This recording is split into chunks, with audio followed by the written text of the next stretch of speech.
guru saya merasa tidak nyaman di dalam kelas dan merasa nyaman kalau ngobrol bersama teman. Baiklah, ya, dari yang sudah dijelaskan tadi, kira-kira Sahniar lebih penting apa? Belajar dulu. Begini Bu, saya di rumah tidak ada yang bisa saya ajak bercanda. Di rumah ada siapa saja? Orang tua. Orang tua punya adik? Punya. Punya berapa? Satu. Satu. Laki-laki atau perempuan? Perempuan. Perempuan umur berapa? Tidak tahu. Nggak tahu. TK, SD? TK. Oh, TK.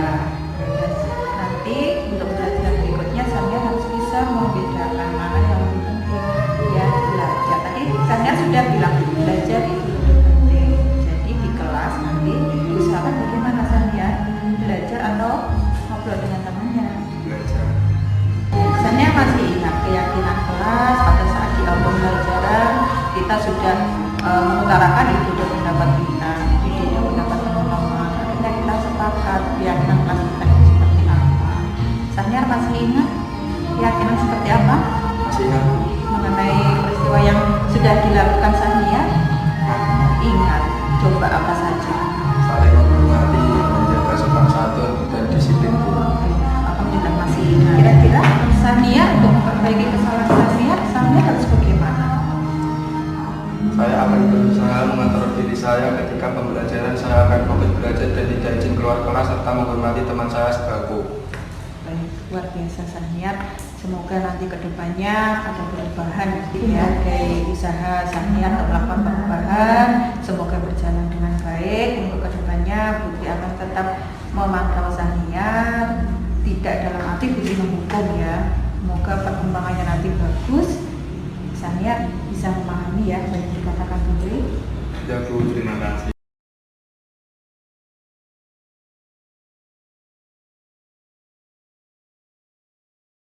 Wabarakatuh.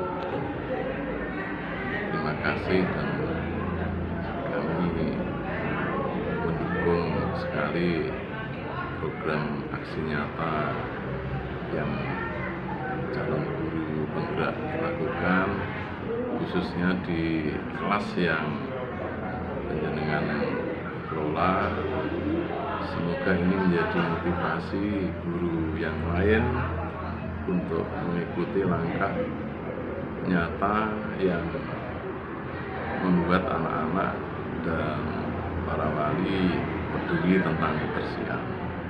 Kebersihan dalam peribahasa adalah pangkal dari keimanan, sehingga untuk menekankan anak-anak giat bersih, langkahnya pertama setiap hari Senin kita ingatkan melalui acara bersama, dan langkah nyatanya kita praktekkan di sehari-hari agar anak-anak menjaga kebersihan di kelasnya masing-masing dan juga lingkungan kelas. Di samping itu, untuk pembiasaannya kita lakukan Jumat bersih sebelum anak-anak memulai pelajaran, yakni selama 1 jam pelajaran bersama wali kelasnya untuk membenahi lingkungan kelasnya biar tampak asri, indah, bersih, dan menarik. Demikian, terima kasih atas upaya Putri Widya selaku calon guru penggerak. Semoga langkah ini positif dan sukses untuk ke depan panjenengan dan si koi tercinta. Assalamualaikum warahmatullahi wabarakatuh.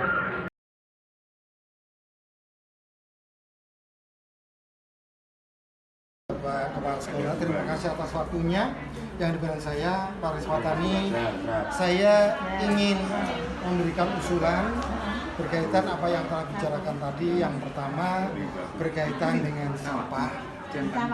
Ya, memang sampah saat ini terutama sampah plastik itu tidak bisa kita hindari. Tapi bagaimana kita memanage sampah tersebut? Nah, misalnya sampah itu kita manage dengan cara botol bekas gelas-gelas minuman itu tidak dibuang ke tempat sampah, tetapi dipilah oleh anak-anak di setiap kelasnya, kemudian dikumpulkan di kelasnya masing-masing, ditaruh di dalam satu karung. Nah nanti ini bisa dimanfaatkan oleh anak-anak itu atau dijual sehingga ada penghasilan atau income untuk mereka.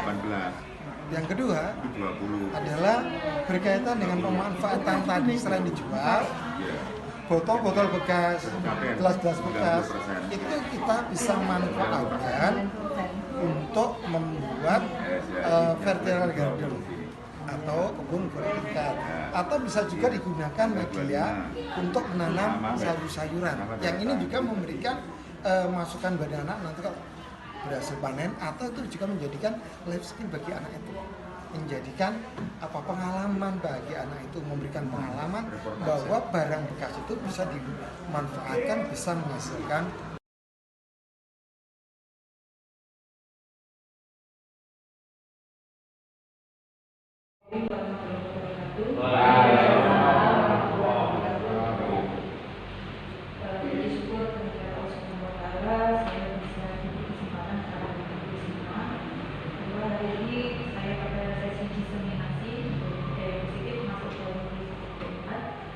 Tidak lupa salah satu sasaran saya sampai detik ini kita masih bersama. Bapak Ibu, saya di sini Tridiawati, CPP Angkatan 7, dalam rangka menyampaikan, tidak membunuh penjenengan, jadi nanti kita saling belajar dan saya belajar dari penjenengan. Jadi kewajiban saya di sini menyampaikan apa yang sudah saya pelajari di pendidikan guru penggerak mengenai budaya positif. Bapak Ibu pasti tidak asing mengenai budaya positif dan sudah melaksanakan budaya positif kalau saja yang penjenengan laksanakan. Penjenengan contoh kali sudah tinggi dari saya. Jadi budaya positif kalau saya uraikan di sini merupakan perwujudan kebiasaan tradisi dari nilai-nilai. Nah di sini dikatakan nilai-nilai positif apa di sini ada keyakinan dari anak yang nilai positif. Jadi anak itu dimunculkan motivasi intrinsik, bukan kita menuntut anak ini melakukan sesuatu yang sesuai dengan kehendak kita. Jadi tujuan dari budaya positif itu adalah siswa yang berkarakter. Kemudian saya membuka sedikit dan dari pemikiran Bapak pendidikan kita, Ibu Sujiwantoro, ini dokumentasi saya ambil dari kelas 9C. Ternyata setelah saya pegang, ternyata tulisan Ingat Rasulullah yang beliau itu sudah bagus sekali terpaku di situ dan terpaku di benak Bapak Ibu semua. Dengan ini pemimpin belajar yang hebat dari pemikiran Hajar Dewantoro ini, saya membuka pikiran saya remaja di menurut Hajar Dewantoro, pendidikan adalah tempat persemaian benih-benih kebudayaan dalam masyarakat. Jadi ketika kita berada di suatu lingkungan sekolah, saya membutuhkan pandangan Bapak Ibu ketika di sekolah itu, apakah Bapak Ibu menjumpai benih-benih anak yang sama atau sumber daya yang sama selama penjenengan melakukan pembelajaran di kelas. Bagaimana Bapak Ibu? Apakah benih-benih dari input dari anak yang masuk, kemudian setelah melakukan pembelajaran panjenengan semua menjumpai ternyata anak ini dari fitur yang seperti ini, apakah saya harus menunjukkan topik yang sama seperti ini? Ada yang mau berpendapat Bapak Ibu?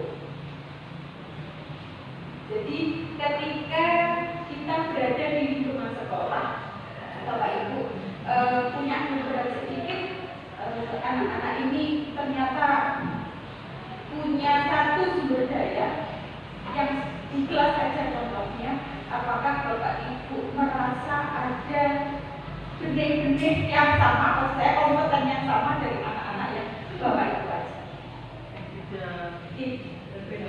Berbeda. Itulah yang kita pelajari dari anak-anak yang kita berbeda dari sumber dayanya. Kita sebagai guru belajar wajib mewujudkan suatu budaya positif dengan tujuan anak-anak kita nanti mencapai keselamatan dan kebahagiaan. Bapak Ibu, di sini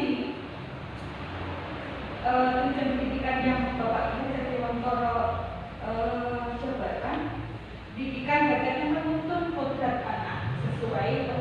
dan jaminannya. Nah, pada saat ini kita mungkin atau terjebak dalam kodrat zaman. Nah, dari produk kodrat zaman ini kita mengalami di masa pandemi, tapi tidak bisa. Anak ini karena udah pandemi kok hasilnya kabarnya seperti itu. Tugas kita adalah menuntun anak-anak kita dengan keterpihakan anak-anak kita. Nah, suasana yang dimunculkan atau bisa dikawal itu ketika Bapak Richard Dewantara membaca utama siswa bisa kita terapkan suatu proses waktu ya Bapak Ibu. Kalau kita hanya sekedar membayangkan suatu bagaimana tentang sekolah yang nyaman, menyenangkan, pasti di situ ada suatu kerjasama. Tidak bisa katakanlah anak-anak ini besok misalkan kita ciptakan suasana sesuai dengan gaya belajar masing-masing Bapak Ibu mungkin berbeda ya. Nah, kalau kita mau anak ini sesuai yang kita inginkan, pasti ada beberapa anak yang beda karakternya tidak bisa menerima. Seperti itu. Kemudian yang perlu kita pelajari itu strategi dalam menciptakan disiplin di sekolah. Nah, ini ada sedikit gambaran kecil dari pemikiran Richard Dewantara. Saya gambarkan ada pesawat di situ.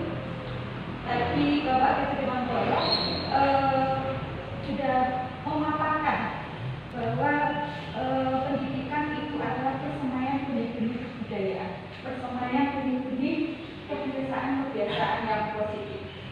Bapak Ibu sudah pernah menjumpai atau mendengar bagaimana Bapak petani itu sebelum menanam benih-benih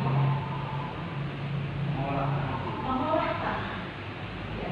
Kalau kita ibaratkan, kita mengolah tanah dulu. Di dalam lingkungan sekolah kita ibaratkan apa yang kita olah, situasi kondisi agar tercipta untuk anak-anak ini situasi yang cocok. Dari benih ini, kalau saya ibaratkan, apakah benih-benih ini berasal dari merek atau pabrik yang sama kan itu tidak. Katakan itu misalkan contohnya ini, ada produk merek A, B, C dengan perlakuan yang sama, pasti tidak. Kalau petani itu pasti tahu karakter dari masing-masing jenis bibitnya, sama dengan anak-anak.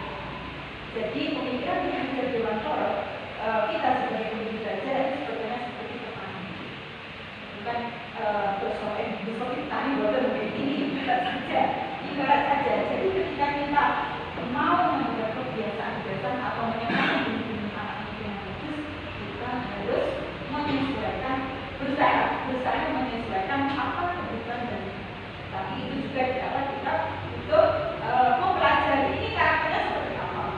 Contohnya tadi kan anak-anak ini dari background yang berbeda ya. Jadi sama ini begitu ini juga dari merek yang berbeda-beda seperti ini. Kemudian masuk ke beberapa materi yang mendukung budaya positif ada beberapa, yaitu perubahan paradigma belajar, disiplin positif, motivasi perilaku manusia, kebutuhan dasar, kemudian posisi kontrol, restitusi, keyakinan kelas dan juga restitusi.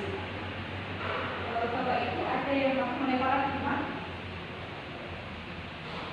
Menurut pemahaman Bapak Ibu, paradigma biasanya pandangan atau pendekatan.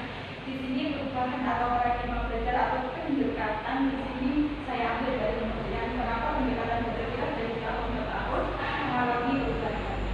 Bapak Ibu pasti sudah mengalami ukurnya beda-beda ya. Pasti ada yang namanya di kurikulum A, B, dia pasti ada kelebihan dan kekurangan. Maka diperlukan pendekatan atau paradigma belajar yang dari hari itu kita belajar mengevaluasi bagaimana dengan anak itu dan bagaimana perlakuannya. Jadi di sini untuk program paradigma itu menekankan pada kemampuan kita dalam mencari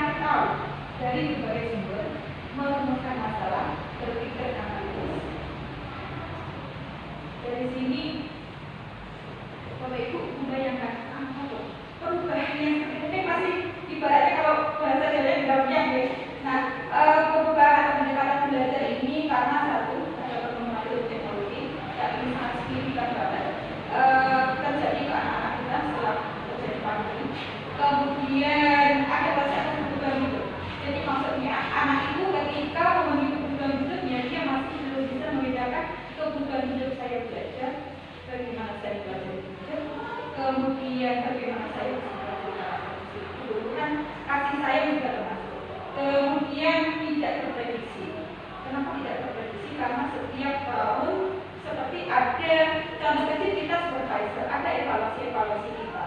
Jadi tidak terperinci kadang kemudian muncul pembaharuan kurikulum seperti itu. Kadang kalau kita di kelas kita menjumpai anak-anak dengan gaya belajar seperti ini, saya harus merubah gaya belajar saya dengan cara yang lain. Dalam ini tidak terprediksi seperti ini. Atau pengalaman Bapak Ibu ketika di kelas sesuatu hal pasti muncul atau akan muncul sesuatu tindakan anak yang menurut referensi tindakan. Gimana Bu? Mungkin muncul anak dengan kompetensi di luar kemampuan kita menyiapkan materi, ternyata anak itu bisa dengan kita dan iya, betul seperti itu. Kemudian inovasi dan kreatif. Mungkin Bapak Ibu hebat semua. Rasa di sini inovatifnya oke. Setiap pembelajaran pasti tidak hanya itu saja biar anak saya ini lebih menarik dengan pembelajaran. Kadang-kadang kan ada anak-anak yang mengatuk, ada anak-anak yang akan cometan. Pasti muncul inovasi Bapak Ibu di kemudian hari di pertemuan lainnya. Gimana ya? Saya harus inovatif lagi, lebih kreatif lagi agar anak-anak ini ada perubahan tidak melakukan dengan seperti itu. Kemudian setelah ini kita melakukan kegiatan sambil terfokus. Saya coba untuk teori kontrol, maksudnya seperti ini Bapak Ibu mencoba menggenggam tangan, kemudian sambil membayangkan apa yang Ibu pegang itu adalah sesuatu yang benar. Ini badannya. Kemudian Bapak Ibu sebenarnya mencoba untuk membuka dengan paksa. Kira-kira apa yang Bapak Ibu lakukan? Luar biasa. Mempertahankan. Jadi dengan mempertahankan diri sebetulnya kita punya kekuatan untuk mengontrol diri. Jadi maksudnya apa? Ketika kita ada orang negatif, tidak hanya Bapak Ibu saja, anak-anak itu juga punya kekuatan yang dalam diri. Sebetulnya dia bisa menguasai energi positifnya untuk mencegah sesuatu yang anak-anak ini sudah paham sebetulnya mana yang baik, mana yang buruk. Cuma kadang ada friksi-friksi dari luar yang membuat mereka tidak bisa mengontrol. Mereka punya kekuatan. Itulah teori kontrol. Kemudian dari yang Bapak Ibu lakukan tadi, saya mencoba lebih lanjut mengenai stimulus respon. Perbedaan tentang teori kontrol yang sudah kita lakukan tadi, di situ ada reaksi lingkungan kita sama itu menurut stimulus respon atau rasa. Kemudian bagaimana dengan teori kontrol? Realitas kita berbeda. Kemudian semua orang melihat hal yang sama. Ternyata untuk pandangan kontrol kita mampu mengontrol diri atau punya diri, setiap orang memiliki gambaran yang berbeda. Masih banyak belajar. Saya bisa mengontrol orang lain kalau yang stimulus respon. Tetapi pada teori kontrol hanya dengan Bapak Ibu yang bisa mengontrol otak. Nah, maksud dari sini adalah tugas kita tadi sesuai pemikiran. Jadi kontrol tujuan pendidikan kita adalah untuk anak-anak. Sesuai sendirinya tadi dengan sosio lima biasa sebetulnya kita dikenakan begitu. Nah, itulah Bapak Ibu yang melekat sebetulnya dari kita dari bentuk teori kontrol itu sebetulnya kita bisa dalam arti tidak mengontrol anak itu memaksakan kehendak kita, tapi menumbuhkan teori kontrol dari anak dengan beberapa langkah-langkahnya seperti itu. Nah, langkah yang pertama mengenai disiplin positif. Disiplin positif ini beda dengan disiplin ya Bu. Kalau disiplin itu berarti kita pandangannya adalah hukuman. Anak-anak itu akan hukuman, tapi dengan disiplin positif kita dikasih anak-anak. Dalam arti kita dikasih agar anak-anak itu memiliki motivasi intrinsik, motivasi dalam dirinya, keyakinan dalam dirinya. Jadi anak-anak ini benar-benar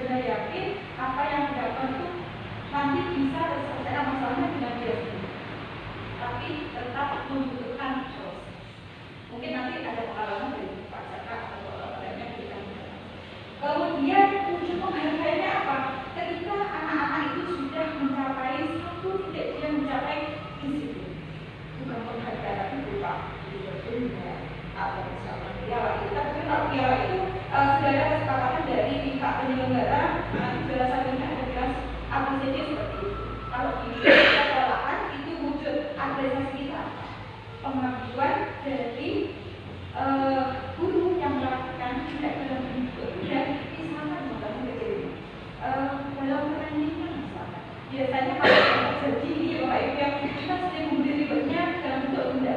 Bu, oh nanti kalau misalkan dapat juara 1, saya berikan hadiah gitu ya Bu ya. Nah jadi anak-anak ini nanti akan muncul motivasi eksternalnya. Kita lagi ini kan, jadi dia itu memburu, memaksakan diri akhirnya.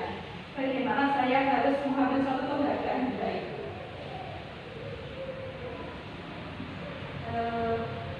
Saya lanjutkan untuk hukuman dan konsekuensi. Ini ada beberapa kasus. Sebelumnya saya uraikan untuk perbedaan hukuman dan konsekuensi. Tadi kan saya sudah uraikan perbedaan disiplin dan disiplin positif. Untuk hukuman ini bersifat tidak berencana atau tiba-tiba, bersifat satu arah dari pihak yang memberikan dan mulai menerima masa hukuman. Yang ketiga, hukuman bisa berupa fisik maupun psikis. Kalau konsekuensi bedanya ada suatu kesepakatan. Jadi misalkan kalau anak-anak nanti misalkan tidak mengerjakan PR, nanti tugasnya diganti atau diselesaikan sesuai kesepakatan seperti itu. Kemudian kalau misalkan saya memberikan ke untuk kasusnya, misalkan tindakan bunuh menurut Bapak Ibu, hukuman atau konsekuensi yang pertama. Mencatat 100 kali di dalam kalimat saya tidak akan terlambat lagi karena terlambat ke sekolah. Konsekuensi 100 kali. Jadi hukuman. Kenapa? Ada bisa tarik benang merahnya di situ mencatat 100 kali. Jadi secara tidak langsung itu dalam kesepakatan kita, dalam materi peraturan kita, apakah sudah terjadi kesepakatan ketika tidak mengerjakan atau terlambat menulis 100. Jadi tadi bedanya hukuman dan konsekuensi itu pada kesepakatan. Kemudian yang kedua, lari mengilang saya 2 kali karena terlambat hadir di sekolah. Hukuman 2 kali. sebelumnya ada kesepakatan Itu, makanya dari sini kan positifnya, kita lihat positifnya, mencatat 100 kali dan mengelilingi lapangan 2 kali. Nah, dari sini yang hukumnya tadi kan kesepakatan, lari mengelilingi lapangan basket 2 kali karena terlambat hadir di sekolah. Begitu Bapak. Kesepakatan konsekuensi. Kemudian membersihkan coretan yang dibuatnya di meja tulis. Konsep. Kemudian murid diminta untuk push up. Menggantikan kertas tugas teman yang mencoret-coret. Konsep. Kemudian dijemput di lapangan basket kemudian 12. Kemudian murid diminta bertelanjang kaki sepanjang hari karena tidak menggunakan sepatu warna hitam sesuai peraturan sesuai konsekuensi. Dan ada kesepakatan dan ada peraturan. Sampai Bapak Ibu. Nah ini menurut Alfikon bahwa sebetulnya pada proses pembelajaran itu yang penting bukan menggunakan berupa benda, tapi ada proses belajar itu sendiri. Jadi ketika anak itu melakukan kesalahan dan dia bisa menyelesaikan masalahnya dalam beberapa proses ya, tidak instan anak ini diberi bimbingan, besoknya langsung berubah tidak. Jadi proses ketika dia dari awal menyadari kesalahannya sampai melakukan proses itu adalah sebetulnya penghargaannya. Sebetulnya bukan ribet upah. Nah, tadi ada hukuman dan konsekuensi. Menurut Alfikon, pengaruh jangka pendek dan jangka panjang memberikan penghargaan, bahwa penghargaan itu jika menginginkan seseorang melakukan sesuatu yang kita inginkan dalam jangka waktu pendek. Kemudian jika kita menggunakan penghargaan lagi dan lagi, maka orang tersebut akan bergantung terhadap penghargaan yang diberikan.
saja ketika kita memberikan ranking.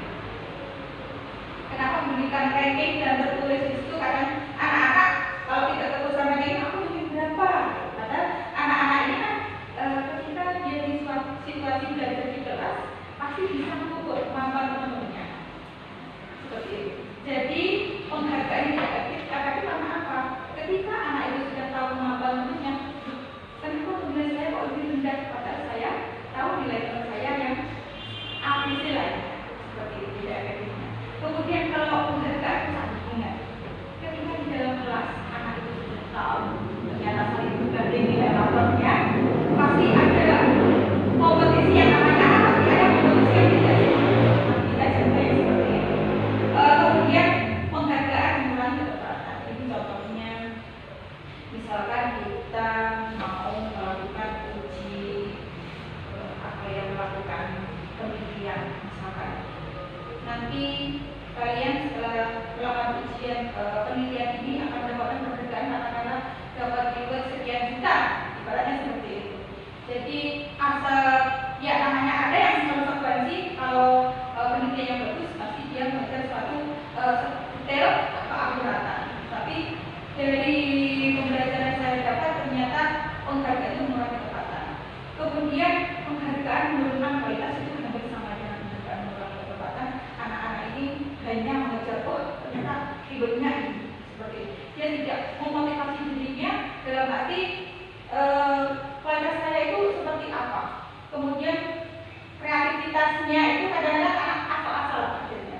Contohnya misalkan kalau di sekolah itu lomba misalkan kayak present misalkan. Jadi anak-anak kadang ya, kecuali kalau sudah dituntun, dibimbing, nanti nilai positifnya ketika kita mengikuti suatu kegiatan yang ingin untuk melatih menumbuhkan karakter kalian, bagaimana kalian harus sportif seperti itu, tidak apa-apa untuk memberikan penghargaan berupa apresiatif. Kemudian motivasi perilaku manusia. Motivasi ada dua, Bapak Ibu. Ada motivasi intrinsik dan ada motivasi intrinsik. Nah, dari ketiga urutan ini, yang paling bawah itu motivasi intrinsik. Motivasi intrinsik ini motif yang aktif dan fungsinya karena adanya rangsangan dari luar. Contohnya ini urutan ya Bapak Ibu, dari bawah itu untuk menghindari ketidaknyamanan atau hukuman. Bapak Ibu pernah merasakan seperti itu? Jujur saya pernah merasakan ini. Ketika saya datang terlambat, saya pernah kan saya tidak nyaman dengan transport. Itu posisi saya pernah seperti itu. Sama. Saya seperti itu. Nah ini pengalaman saya. Jadi saya masih muncul motivasi diri saya seperti itu. Kemudian naik lagi untuk mendapatkan imbalan atau penghargaan dari orang lain. Misalnya dari sini kalau ini mau betul. Kemudian naik lagi ini yang penting Bapak Ibu untuk menjadi orang yang mereka inginkan dan menghargai diri sendiri dengan nilai-nilai yang mereka percaya. Nah dari sini kita mulai memupuk motivasi dari diri dan saya mulai belajar bagaimana menumbuhkan motivasi intrinsik tidak kita sebagai guru tapi kita tunjukkan juga ke anak didik kita karena fokus kita tidak lagi ke akademis atau misalkan yang lainnya tapi fokus ke anak didik kita bagaimana kita menumbuhkan karakter seperti itu. Jadi penumbuhan karakter seiring dengan berjalannya waktu Bapak Ibu terlibat di sini bagaimana menciptakan situasi kelasnya yang hebat, insya Allah akademisnya juga berbeda. Kemudian lanjut ke kebutuhan dasar manusia masing-masing. Setiap orang pasti memiliki kebutuhan dasar yang sampai detik ini kadang saya merasa juga ketika di dalam kelas anak-anak ada yang mengantuk. Kenapa ya? Saya kadang juga bertanya, kenapa mengantuk? Ternyata ada yang perlu kita pelajari lebih detail kenapa anak-anak ini melakukan hal-hal yang dibuat ekspektasi kita atau kadang-kadang kalau menurut kita tidak sesuai peraturan di kelas seperti itu. Jadi menurut William Pearson dalam teorinya kebutuhan dasar manusia itu ada 5 kebutuhan dasar bertahan hidup, kemudian cinta kasih, kebebasan, kesenangan dan kekuasaan pokok. pembahasan ini bisa kita lihat di kasus Ibu Ambar. Di sini Ibu Ambar seorang wali di SMP Terhati sedang bingung menghadapi pula salah satu muridnya yang namanya Doni. Ternyata Doni ini seringkali meminta bekal makan siang temannya. Kira-kira menurut Bapak Ibu sebelum mengetahui bahwa kebutuhan dasar kita itu ternyata ada 5 tadi, ada ingin bertahan hidup, butuh kesenangan. Ketika Bapak Ibu menjumpai anak-anak, kadang kan ada yang bekal ya Bapak Ibu, ada yang berebut seperti itu. Mungkin pandangan Bapak Ibu ketika itu belum kita ketahui keluhannya apa yang Bapak Ibu lakukan. Kita sharing aja Bapak Ibu. Saya juga belajar dari pengalaman Bapak Ibu semua. Atau contoh kecil anak yang mengatuk, anak kelas yang mengatuk. Menanya latar belakangnya. Iya. Mungkin ada hal yang misalkan dia ngantuk. Menanya itu. Tadi saja. Monggo Pak Jaka sampaikan. Oh ya, terima kasih kesempatan. Jadi menurut saya jika saya menghadapi murid yang sekiranya ngantuk, saya tanya dulu latar belakangnya mengapa mengantuk.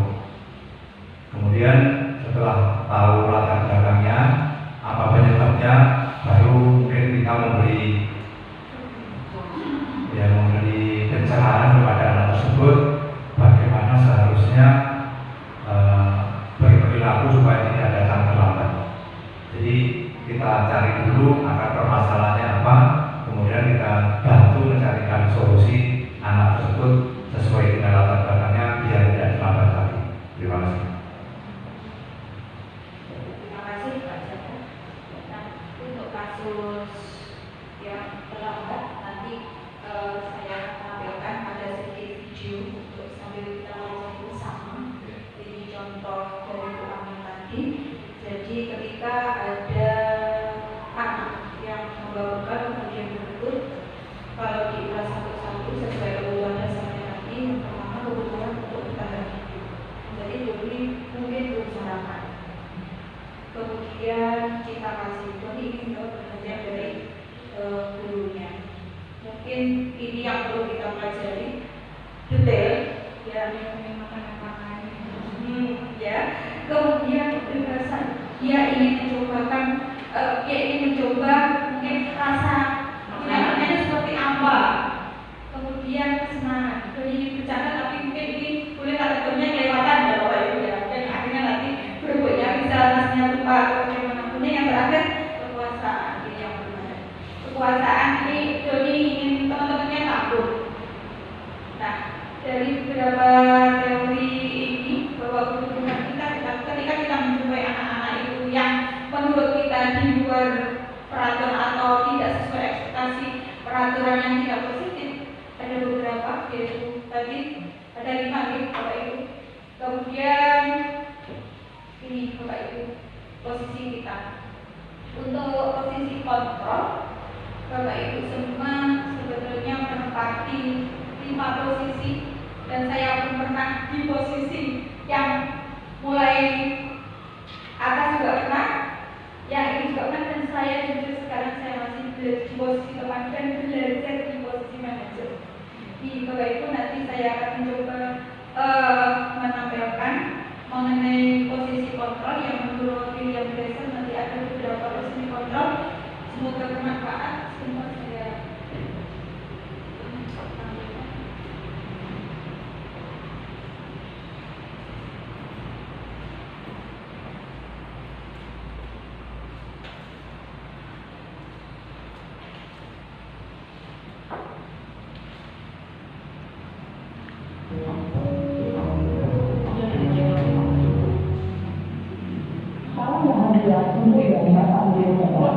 dalam penerapan disiplin positif dan positif, salah satu program yang digunakan adalah 5 posisi kontrol. 5 posisi kontrol yang berposisi adalah proses perjalanan seorang menuju agar melakukan hidup.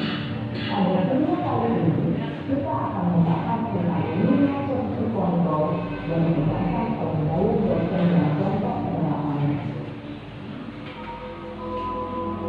ada 5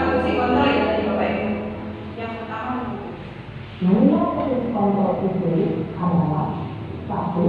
Posisi hukum, 2. Posisi pembuat naskah besar, 3.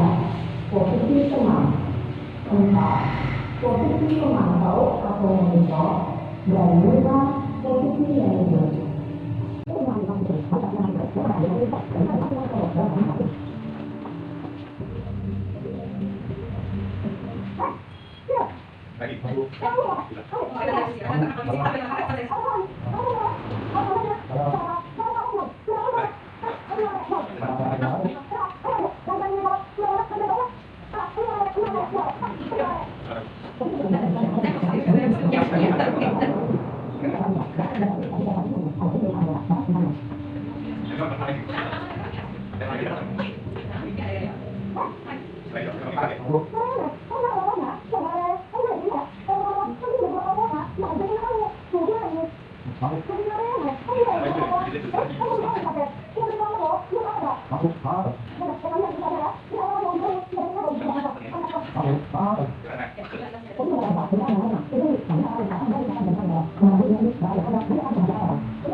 Tujuan dari posisi adalah agar murid dapat berefleksi atas tindakannya. Guru akan menulis memberikan pertanyaan-pertanyaan bermakna, sehingga buat murid dapat belajar dari kesalahannya dan mencari sebuah solusi untuk menyelesaikannya. Ibu dan Bapak Guru hebat, setelah mengamati adegan 5 posisi kontrol tadi, kira-kira posisi mana yang paling ideal? Posisi mana yang dapat menunjang motivasi prinsip ini? Ya, tentu posisi leader. Posisi ini memang posisi ideal yang sulit dimiliki setiap ini. Pada posisi inilah, guru dapat menerapkan disiplin positif yang bersifat pada murid, yang membiasakan murid. Perjalanan seorang pendidik tentunya tidak mudah untuk sampai pada posisi seorang manajer. Namun, tujuan kita pasti, yaitu menciptakan lingkungan yang mandiri, merdeka, dan bertanggung jawab. Semoga pendapatan 5 posisi kontrol yang telah diperlihatkan ini dapat menjadi ajang refleksi bagi kita semua, agar dapat terus mengasah dan menerapkan disiplin positif yang memerdekakan murid. Mari terus berlatih dan bersemangat. Selamat mendengarkan.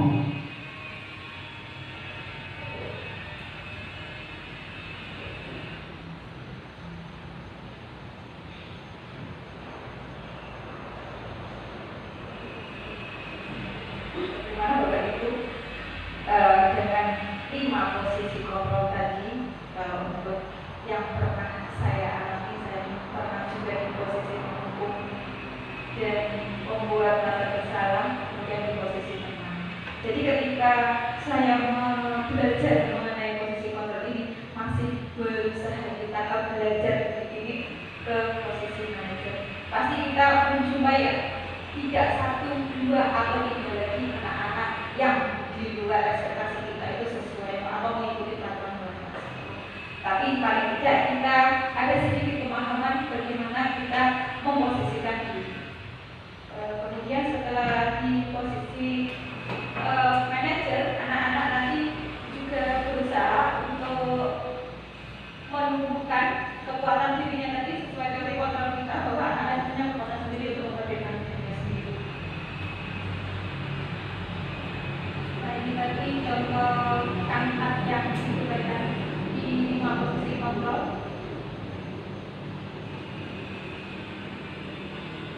Nah, ini dari pembelajaran posisi kontrol tadi bisa ditarik benang merahnya bahwa ketika kita di posisi manajer itu sudah ada kesepakatan dari sekolah atau dengan murid dan stakeholder kita kan ada orang tua. Jadi di sekolah kita sudah pasti pernah katakanlah kadang kecil ketika penerimaan baru itu sudah dibuat suatu kesepakatan dulu, tapi setelah dilakukan berlangsungnya proses pembelajaran masih ditemukan anak-anak yang masih tidak sesuai kesepakatan. Jadi Pak Ibu. Jadi tidak satu anak itu pasti banyak sekali anak yang terlambat. Pasti di sini Pak Jaka butuh energi banyak dan peminat banyak untuk kerjasama dan pengalaman-pengalaman yang luar biasa. Jadi apa yang Bapak Ibu hadapi bersumber belajar saya sebenarnya ketika berjalan di itu gerbang tiket menjumpai anak, ada yang tidak memakai sepatu hitam, ada yang terlambat di 20 menit seperti contohnya silakan tadi. Kemudian dari pengalaman Bapak Ibu ada yang mau memaparkan pengalamannya kira-kira di posisi apa dan kejadiannya apa? Silakan mungkin Bumun Pak.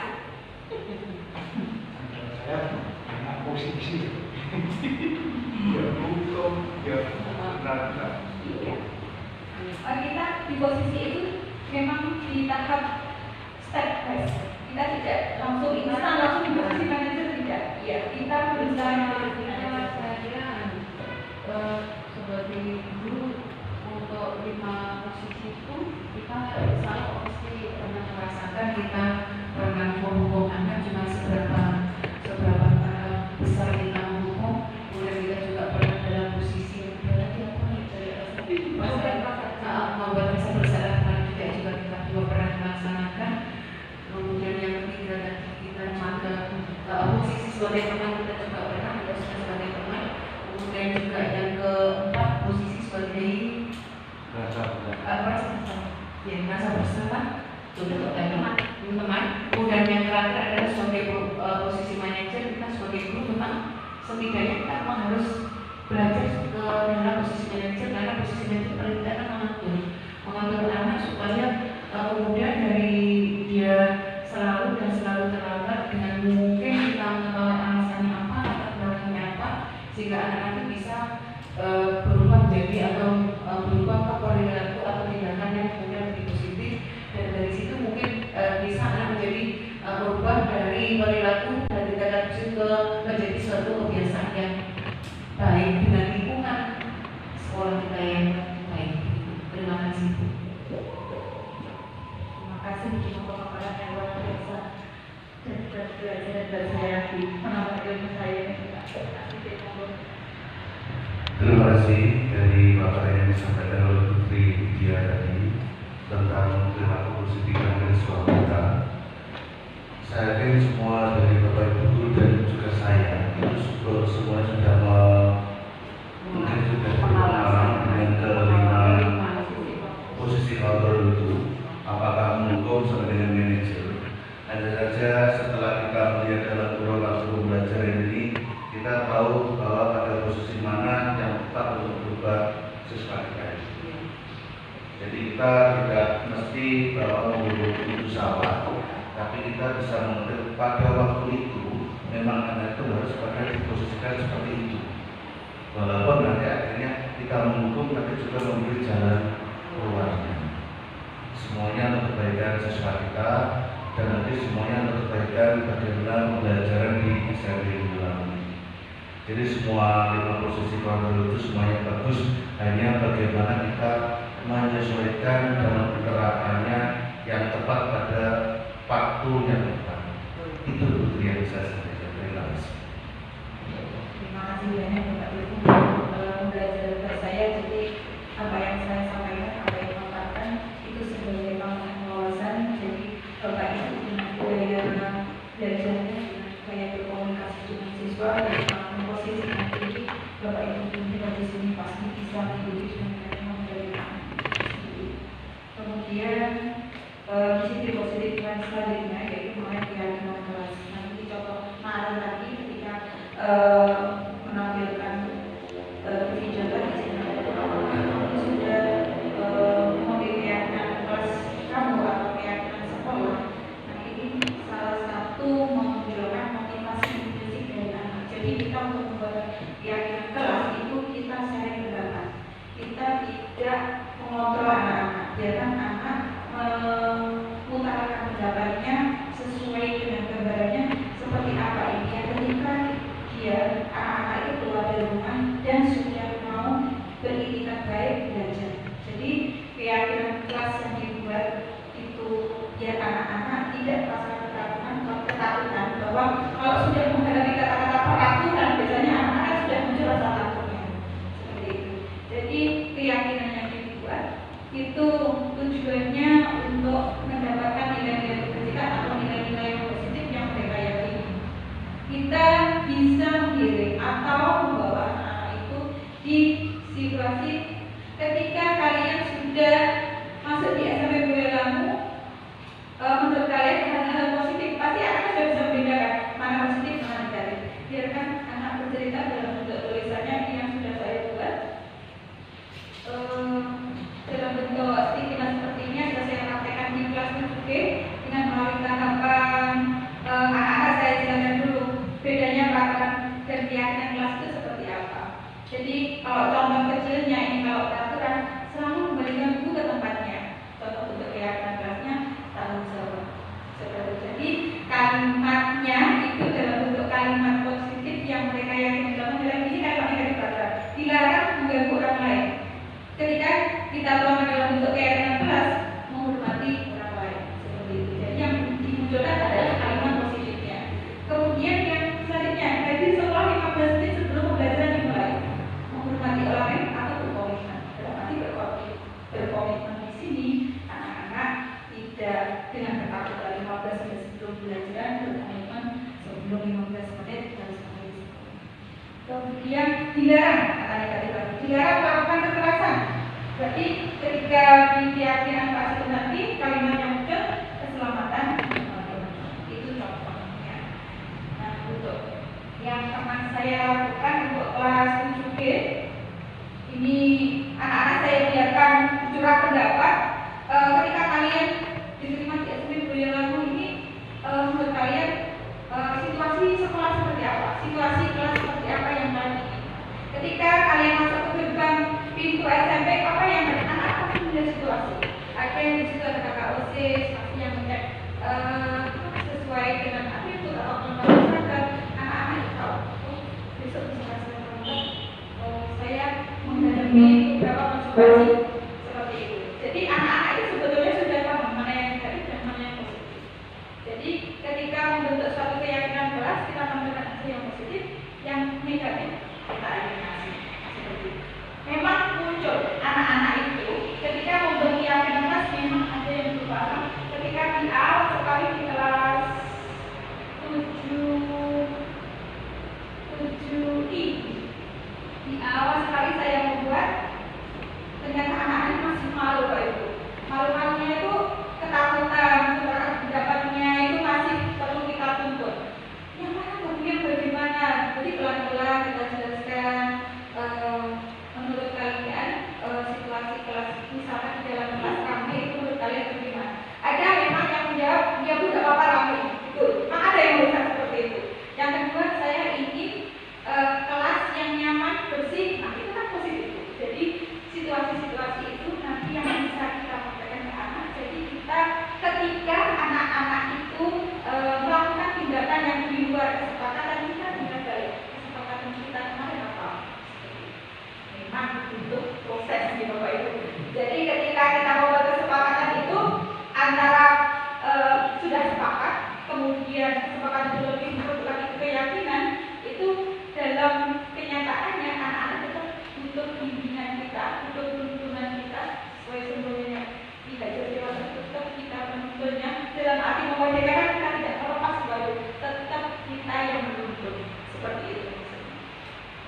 untuk segitiga distribusi ini pada posisi kotak tadi sebenarnya sudah ada sebagian yang terkapar dan masuk di percakapan yang sehari tadi, atau lebih jelasnya Bapak Ibu bisa memahaminya di jam berikut.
Saya sudah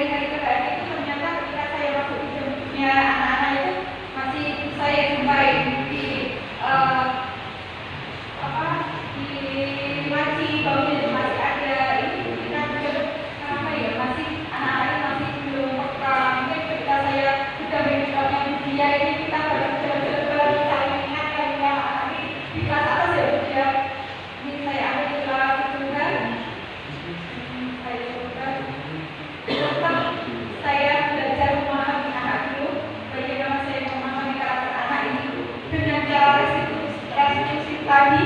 Kan kalau restitusi itu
yang lihat ini, oh ya ternyata seperti itu jalurnya.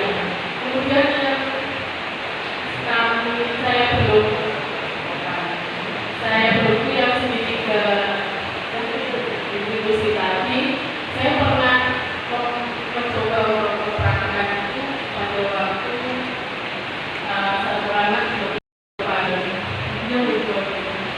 dengan anak istimewa itu semuanya tertolak, jadi semua negatif. Enggak, enggak gitu. Kalau saya ingin kamu berubah, ya buka proses jawabannya begitu.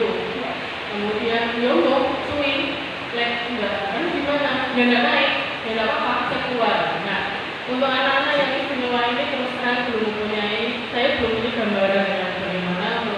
Apakah setelah ini masih ada jalur lagi begitu, jurus lagi. Kemudian budaya musik ini memang sangat-sangat diperlukan di usia SMP. Ini merupakan kerangka yang besar, terutama untuk para pembuat keputusan di sekolah ini, bahwa budaya itu berarti semuanya sudah membudaya, sudah ikut, sudah menjalankan, sudah rasanya hanya kita yang punya itu sudah budaya.